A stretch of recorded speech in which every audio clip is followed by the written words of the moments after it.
Olá, boa noite. Imagine ser acordado com 3 facadas. Um homem teve a casa invadida e lutou para sobreviver. Esse caso aconteceu no bairro Parque Residencial Tubarão, na Serra. A motivação, uma fofoca de suposta traição. 3 homens saem de dentro de uma casa na rua Amapá, no bairro Parque Residencial Tubarão. 2 deles entram em luta corporal. Um senhor que está na rua vê a cena. Aparentemente, a confusão parece ter tido fim, mas o rapaz que está de preto continua a discutir. Dessa vez com um homem sem camisa que está do outro lado da rua. Ele parte para cima do rapaz de roupas escuras. O homem branco, sem camisa, se junta na briga. O homem que aparece sendo agredido nas imagens, na verdade, pouco tempo antes havia invadido essa casa aqui no bairro Parque Residencial Tubarão e esfaqueado o dono da residência. Para entrar no local, ele entrou aqui, abriu essa janela e foi até lá dentro. Lá, o dono da residência acabou sendo esfaqueado 3 vezes. Mesmo ferido, ele foi trazido aqui para a janela e ficou rendido ali por um tempo. Um vizinho que passava aqui pelo local de carro parou o veículo justamente aqui nesse ponto. Ele conseguiu ver que o vizinho dele pedia socorro. Ele entrou na casa então e conseguiu desarmar o suspeito. Quando o rapaz entrou, o que o rapaz fez? Segurou o cara e tirou a faca. Você pensou que pudesse não sair dali com seu marido? Pensei. Susto danado, né? Uhum. Vendo ele cheio de sangue assim. Nas imagens dá para ver o momento que a esposa da vítima sai enrolada em um lençol. Na sequência, saem da casa o entregador e o vizinho. A Polícia Civil foi à casa onde tudo aconteceu. Também fez buscas na região na tentativa de localizar o suspeito. A faca usada no crime foi encontrada jogada no quintal da casa. Saiu aqui e ficou ainda ameaçando ainda, falando que vai voltar de novo. O motivo para toda essa confusão, segundo testemunhas, é que o agressor teria entrado porque teria ficado sabendo que a esposa dele foi vista saindo da casa na manhã de hoje, o que foi negado pela vítima. Falava sobre mulher, o que Tiago estava fazendo com a mulher dele, não sei o quê. E Tiago já falando que já está casado. Que não tinha nada. Que não tinha nada e começou a briga. O que você espera que aconteça agora? Que ele seja preso. Você não vai ter sossego? Não. Foi encontrado com vida o policial aposentado de 93 anos que estava desaparecido desde a última segunda-feira. José Durval Vieira havia saído de casa em Vitória, seguia para o sítio da família em Viana, mas teve problemas no caminho. O idoso foi encontrado em uma região de mata em Domingos Martins, com parte do corpo dentro de um córrego. Ele foi socorrido pelos bombeiros e levado ao pronto atendimento de Viana Sede. O resgate foi feito de helicóptero pela equipe do Notaer no início da tarde desta quarta-feira. Um cesto de resgate foi usado na operação. Nós pegamos o carro que tinha sido encontrado ontem por outra equipe do Notaer como ponto de referência e iniciamos a busca ali em volta. E com menos de 1 minuto ele já foi encontrado, foi visualizado numa ravina, estava com metade do corpo dentro da água e metade para fora. E localizado, a gente marcou o ponto pelo GPS, voltamos até um local descampado, pousamos para que fizéssemos a montagem do equipamento de resgate, que seria utilizada a técnica do cesto, né? José Durval da Silva, de 93 anos, delegado aposentado da Polícia Civil, estava desaparecido desde segunda-feira. Ele seguia para um sítio na localidade de Peixe Verde, em Viana, quando se perdeu na mata. A gente queria saber se ele tinha alguma fratura, o nível de consciência dele. Então, quando o cesto tocou no chão, eu desembarquei do cesto, fui até ele e perguntei como que ele estava, se ele estava com alguma lesão, com uma dor muito grande em algum lugar. E fiz uma verificação rápida também em suas vestimentas, ver se tinha alguma fratura aberta. Sentei ele, trouxe o cesto até próximo a ele, entrei e o puxei para dentro do cesto sentado, porque ele não conseguia ficar em pé. A filha do idoso preferiu não gravar a entrevista, mas contou que ele tem o costume de viajar sozinho, apesar da idade. Recentemente, o delegado aposentado sofreu uma espécie de lapso de memória e a família acredita que há chances desse mesmo episódio ter acontecido na mata. O tempo em que o idoso ficou desaparecido foi agravado porque, além de ficar sem bateria no celular, o combustível do carro também havia acabado. Como não tínhamos uma área delimitada e a informação inicial é que a área era muito grande, então a importância do helicóptero ontem foi no sentido de ter localizado o veículo, que isso aí acaba concentrando as buscas como um ponto de referência que era o veículo, né? E aí as equipes de solo começaram a bater o terreno hoje para fazer busca com os cães, com os drones, mas ainda assim a área é de muito difícil acesso.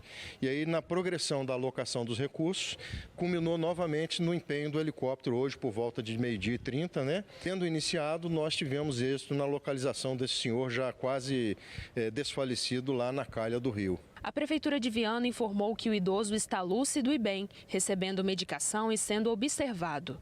Ainda hoje, vai ser transferido para um hospital particular. Ainda bem, né? Agora, olha só o que aconteceu em Cariacica. Gente, um homem amarrado saiu batendo nas portas de casa em casa, gritando por socorro. Os moradores ficaram assustados, né? Foram ver o que estava acontecendo. O desfecho dessa história você confere agora na reportagem de Suzy Faria. O bairro é Alzira Ramos, em Cariacica, e essa estrada de chão é conhecida como Estrada do Tanque, que liga bairros de Viana a Cariacica. Foi aqui que ontem à noite um motorista de aplicativo veio pedir ajuda, após ter sido roubado e ter o carro levado pelos bandidos. Estava amarrado. Os moradores das residências ouviram o pedido de socorro e ficaram assustados. Gritava, me solta, me solta, me solta. Batia no portão, os cachorros latiam, batia no portão, os cachorros latiam. E eu abri, cheguei da janela ali, mas eu fiquei com medo, porque tantas coisas acontecendo, né? A pessoa podia estar amarrada ou a pessoa amarrar, quando tiver soltar ele e agredir a gente. Foi esse feirante quem o ajudou. Ele chegava da igreja por volta de 10h40, quando escutou os pedidos de socorro e viu o homem amarrado. Um motorista de aplicativo contou para ele como foi o assalto. Ele estava amarrado ali com o cinto amarrado no carro. Eu simplesmente parei o carro, atravessei na rua e peguei, soltei ele todinho. E ele falou, mas tem como se ligar para a polícia? Minha esposa foi e ligou para a polícia. E olha só que curioso o comportamento da vítima. Assim que foi desamarrada aqui nesse local pelo feirante que o ajudava, o homem desesperado acabou entrando pelo meio do mato e fugiu. Não foi mais localizado, não esperou nem a polícia militar chegar aqui. Já o feirante acabou recebendo uma ligação de madrugada, informando que os assaltantes haviam sido detidos e o carro recuperado. Tudo isso, olha, aconteceu do outro lado do bairro, perto daquela torre lá. Os assaltantes são, na verdade, 3 adolescentes de 14, 15 e 17 anos de idade. Segundo o feirante, o motorista de aplicativo estava desesperado e com medo dos assaltantes voltarem. Esse não foi o primeiro caso aqui. Na verdade, é o segundo em 3 dias, com as mesmas características. O outro foi no sábado passado. Outro aplicativo enrolado, amarrado na camisa. Mesmo na rua de cima também, mesma coisa. 3 rapazes assaltaram ele também, mesma coisa. Deixaram ele amarrado lá atrás também. Enquanto fazíamos a reportagem, um motorista de caminhão parou para nos informar que um amigo dele havia acabado de ser assaltado enquanto trabalhava nessa mesma região. 2 cidadãos de moto, entendeu? E meteu o revólver, um 38 e levou o celular, cara. E a gente tá passando aqui toda hora, e aqui é assalto direto. Entendeu? A gente tá até com medo de ficar passando aqui, cara. Felizmente. Essa área é pouco habitada ainda, facilitando assim a ação de criminosos, já que a ronda policial por aqui, de acordo com os moradores, não é frequente. Aqui só passa quando eles veem alguma coisa, acho que tá investigando alguma coisa, é que a gente vê polícia. Ao contrário, aqui nessa rua que não passa não. Passa na rua de cima. Mas quando tem algum BOzinho que ele fica, aí passa, mas aqui não. Complicado, né? Agora um alerta para quem abandonou a vacinação porque acabou a época de pandemia. Foram divulgados os dados de mortes por Covid aqui no Espírito Santo. Em 8 meses, 120 pessoas morreram por causa da doença. Vou chamar a Manuela Machado, que tem as informações para a gente ao vivo. Boa noite, Manuela. Boa noite, Isabela. Boa noite a todos. Sim, é uma preocupação aqui para o Espírito Santo, para todo o Brasil, na verdade, né? Essa nova variante da Covid-19 é chamada de Aedes. E 3 pessoas já foram detectadas com esse novo vírus da Covid-19 aqui no Espírito Santo. E segundo a Secretaria Estadual de Saúde, essas 3 pessoas, esses 3 pacientes, moram na Grande Vitória e disseram que não viajaram recentemente. A cepa é uma subvariante da Ômicron, o tipo mais comum do vírus no mundo atualmente. E de acordo com o subsecretário estadual de Saúde, Oriel Cardoso, a Aedes não apresentou sintomas graves, mas a contaminação por ela é mais rápida. Por isso que é importante aí fazer fazer o teste ao apresentar sintomas. Sintomas parecidos com da gripe, do resfriado, que é o quê? Coriza, tosse, dor na garganta, dor pelo corpo. Então, é preciso ficar atento a esses sintomas. A vacina continua sendo aí a principal forma de proteção contra a doença. E apenas 14% da população do estado está coberta com a vacina bivalente, que é um número baixo, segundo a CESA.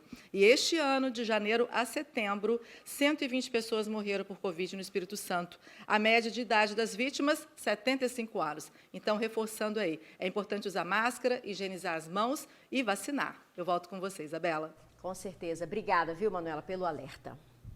O aeroporto de Linhares vai receber voos de Minas Gerais. A informação foi divulgada pelo governador Renato Casagrande e confirmada pela Azul Linhas Aéreas. Será um voo diário em cada sentido a partir do dia 4 de dezembro.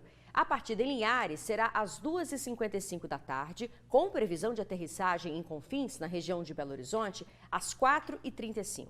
De Minas para cá, o voo sai 10 para 1 da tarde e pousa em Linhares às 2h30 da tarde. A Infraero concedeu hoje autorização para que a empresa opere essa rota.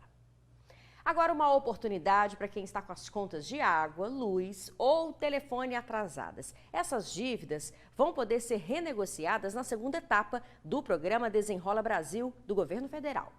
Atire a primeira pedra quem nunca se enrolou com dívidas, hein? Tem dívida que eu não consegui ainda não, né? Até hoje. E papo vai, papo vem sobre uma dívida aqui, outra ali, até a gente conhecer o Samuel. Eu sou brasileiro, né? O brasileiro, quando ele vai ver, por mais que a gente tenta se controlar, sempre tem alguma coisa que foge do nosso controle, entendeu? E para dar uma aliviada não só para o nosso amigo Samuel, mas para 32 milhões de brasileiros, existe a expectativa para o programa Desenrola Brasil. Programa esse que vai entrar na segunda fase e que promete renegociar aproximadamente 80 bilhões de reais em dívidas. Na primeira fase do Desenrola Brasil foram renegociados mais de 13 bilhões de reais. A ideia é que atinja um universo ali de aproximadamente 32 milhões de brasileiros que têm dívidas de até 5 mil reais. Agora, no universo também um pouco mais amplo, né? A primeira etapa foi mais dívidas bancárias e essa etapa agora vai abranger conta de luz, conta de energia, né? Dívidas em varejistas também. Poderão ser negociados valores de até 5 mil reais, parcelados em até 60 vezes, com taxa de juros de 1,99% ao mês, com parcelas de 50 reais. Tudo isso é muito bom, né? Mas para que isso possa virar realidade, tem que ser aprovado pelo Senado primeiro. Pessoas de renda que não ultrapasse 2 salários mínimos ou que estejam inscritas no CadÚnico vão poder negociar suas dívidas com bancos e empresas da área de consumo, tipo água, energia, telefone e varejo em geral. Vale a pena ficar de olho ali no dia 2, que vai ser votado no Senado, de fato, né? Para que na primeira semana apareça na plataforma gov.br o programa Desenrola, né? E o Samuel, hein, gente? Tô preocupado com ele, sabia? Vai lá, meu amigo, desenrola, filho. Com certeza eu quero desenrolar, manter meu nome limpo, porque a única coisa que a gente tem é o nome, né? E o nome tem que estar limpo. Nada de enrolação, hein? Olha, mais de 30 mil ciclistas já passaram pela Ciclovia da Vida, desde que ela foi inaugurada há um mês na Terceira Ponte. Tem gente aproveitando para fazer um exercício antes da jornada de trabalho. A ciclovia mais alta das capitais brasileiras completou hoje 30 dias de funcionamento e está sendo aprovada pelos ciclistas. Para mim foi uma maravilha, esse trânsito é horrível. Com a bicicleta eu faço isso aqui com 25 minutos. O trajeto tem mais de 3 quilômetros de extensão e muita gente tem aproveitado para pedalar entre Vila Velha e Vitória no caminho para o trabalho. Desde a inauguração tenho buscado tentar usar sempre que possível. Né? Ótimo, né? Acordar de manhã para ir para o trabalho e ver essa paisagem em cima da Terceira Ponte é uma gratidão. Né? Desde a inauguração passaram por aqui cerca de 30 mil ciclistas Se considerarmos os dois lados, dão mais de 60 mil acessos. E o público é o mais variado, vai desde os profissionais até amadores. Consolida um novo modo de transporte na ligação entre Vitória e Vila Velha, um novo modo para o lazer, porque nos sábados e domingos nós temos realmente 4, 5 vezes mais bicicletas do que durante a semana, das mais variados tipos de bicicleta. Então é uma ciclovia que uniu Vitória a Vila Velha, mas também uniu ciclistas. Mas logo após a inauguração, alguns ciclistas também levantaram queixas relacionadas à estrutura. No último dia 13, o Ministério Público do Estado chegou a enviar uma notificação à Secretaria de Mobilidade e recomendou uma vistoria com equipes técnicas especializada em todo o percurso, dando um prazo de 10 dias. Nós estamos falando de 7 mil metros. Em 7 mil metros foram constatados 4, 5 pontos. Nós estamos falando pontos onde nós tínhamos os funcionários, esquecemos de retirar uma presilha, esqueceu de botar aqui, enfim, isso tudo foi sanado, está sendo sanado ao longo do tempo. É importante a utilização, para nós sabermos como é que vai ser a utilização, onde é que tem que melhorar. Isso é normal de qualquer tipo de obra. E para quem não tem experiência, mas pensa em encarar o trajeto mesmo assim, fica a dica do Walter. A ciclovia ficou ótima. A pessoa sempre deve pedalar com segurança, né? Quando for descer a ladeira lá, tem que ir beliscando no freio para não deixar a bicicleta pegar muita velocidade. Fica aí a dica para não ter nenhum acidente, né? A seguir, uma feira que deve movimentar mais de 600 milhões de reais em negócios na Serra. É um instante só. Mais de 600 milhões de reais devem ser movimentados em uma feira que acontece na Serra. A expectativa é de que 22 mil pessoas passem pelo evento. Imagine o saco de lixo que você usa no dia a dia ser feito de outras sacolas. Esse produto já existe e está sendo lançado para o mercado capixaba na Capes Trade Show. Aquele saco que você já usou, aquele material que você encontra na rua, a gente recolhe e transforma ele num saco para lixo novo. O plástico comum é mais de 100 anos para ele se degradar totalmente. O nosso, em 2 anos, em contato com a umidade, com a intempérie, com o sol, não sobra nada. O produto sustentável é um dos milhares apresentados na feira por mais de 200 expositores. Aqui, fornecedores e varejistas dão uma amostra do que vem por aí em qualidade e variedade. Mas não adianta lançar produtos ou serviços inovadores e não conseguir conquistar o principal, o consumidor.